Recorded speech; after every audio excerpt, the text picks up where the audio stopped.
समझ लीजिए अच्छे से, ये आपके भलाई की चीज़ है। सर का नहीं बना। हमारे यहाँ जितनी भी ब्रांचेस हैं, ज़्यादातर ब्रांचेस में क्या मैक्सिमम ब्रांचेस में नॉन एसएसए ही लगता है। तो यहाँ पे 1000 खाते रिक्वायर्ड है। जिन भी बीसी साथियों का या बीसी सखियों का 1000 बीएसबीडी खाता पूरा हो जाएगा, उन खातों में जो बैलेंस है उसके आधार पर उनको इंसेंटिव मिलता है। तो बैलेंस कैसे काउंट होता है? एक खाते पे मैक्सिमम 1 लाख रुपए काउंट होता है। अगर किसी खाते में 10 लाख रुपए है तब भी उसमें 1 लाख रुपए काउंट होगा। तो पहला क्राइटेरिया 1000 रुपए, 1000 खाते होने चाहिए और उसमें 1 लाख रुपए तक आपका डिपॉजिट होना चाहिए। दूसरा क्राइटेरिया है कि जो टोटल आपका डिपॉजिट है वो 25 लाख रुपए से ज़्यादा होना चाहिए। तीसरा क्राइटेरिया है कि आपका उस महीने में, जैसे अभी फरवरी का महीना चल रहा है या मार्च का महीना चल रहा है, तो फरवरी के महीने में अगर आपने 10 खाते खोले होंगे तो उसके कमीशन में आपको जुड़ करके आएगा। तो हर महीने 10 खाते न्यूनतम आपको बीएसबीडी खोलने हैं। उसके बाद चौथा क्राइटेरिया है कि आपके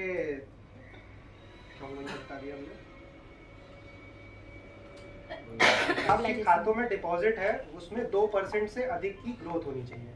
जितने भी आपके पास खाते हैं, मान लीजिए 2000 खाते हैं, उन 2000 खाते में 1-1 लाख रुपए करके जो भी आपका मैक्सिमम 1 लाख और न्यूनतम 100 रुपए 150 रुपए ऐसे रहता है, तो एवरेज जो पूरा बैलेंस हुआ वो आपका बैलेंस 2% से ग्रोथ करना चाहिए पिछले महीने से। तो ये 4 क्राइटेरिया अगर आपका फुलफिल होता है तो इंसेंटिव बनता है। इंसेंटिव जो बनेगा वो टोटल अमाउंट का, जितना भी आपका टोटल डिपॉजिट है उसका 1.04% बनता है। तो काफ़ी बड़ा अमाउंट होता है। 3000 3500 जिनके खाते हैं उनको 13000 14000 रुपये का इंसेंटिव बनता है। पहले ये नॉन बीएसबीडी भी काउंट होता था, अभी इस बार नहीं हो रहा है। हो सकता है नेक्स्ट टाइम पे नॉन बीएसबीडी फिर से आ जाए।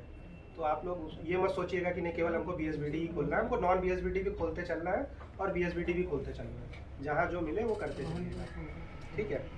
और लोन लीड जनरेशन से रिलेटेड एक चीज़ था कि आप लोगों में से ज़्यादातर लोग लोन लीड जनरेशन नहीं डालते हैं। क्रेडिट कार्ड का लीड हुआ या बीकेसीसी का लीड हुआ, आप लोग ब्रांच में दे देते हैं और ब्रांच से वो प्रोसेस हो जाता है। तो आप लोगों को अपने पोर्टल पे उसकी लीड पहले जनरेट करनी है और ब्रांच से पूछ के जनरेट करिए। ब्रांच में दिखा दीजिए डॉक्यूमेंट और उसके बाद में अपने यहाँ से आप लीड डालिए, जाकि उसमें अगर प्रोसेस होकर के डिसबर्समेंट हो तो आपको उसका कमीशन मिल जाए। अगर आप अपने यहाँ से लीड नहीं डालेंगे और ब्रांच ने उसको पहले प्रोसेस कर दिया तो आपको कोई पैसा उस पर नहीं मिल पाएगा, ठीक है। तो कमीशन पता है तक का है, वो भी कैटेगराइज्ड है कि अगर जो नॉर्मल खाते हैं एनपीए जो पहली बार हुए हैं उनमें आपको 2% मिलेगा, और जो 9 महीने से ज़्यादा अगर किसी में एनपीए हो रखा है तो उसमें आपको 5% तक का इंसेंटिव मिलता है अगर आप रिकवरी कराते हैं। वो रिकवरी अमाउंट पे होता है। और जैसा उन्होंने कहा कि हमको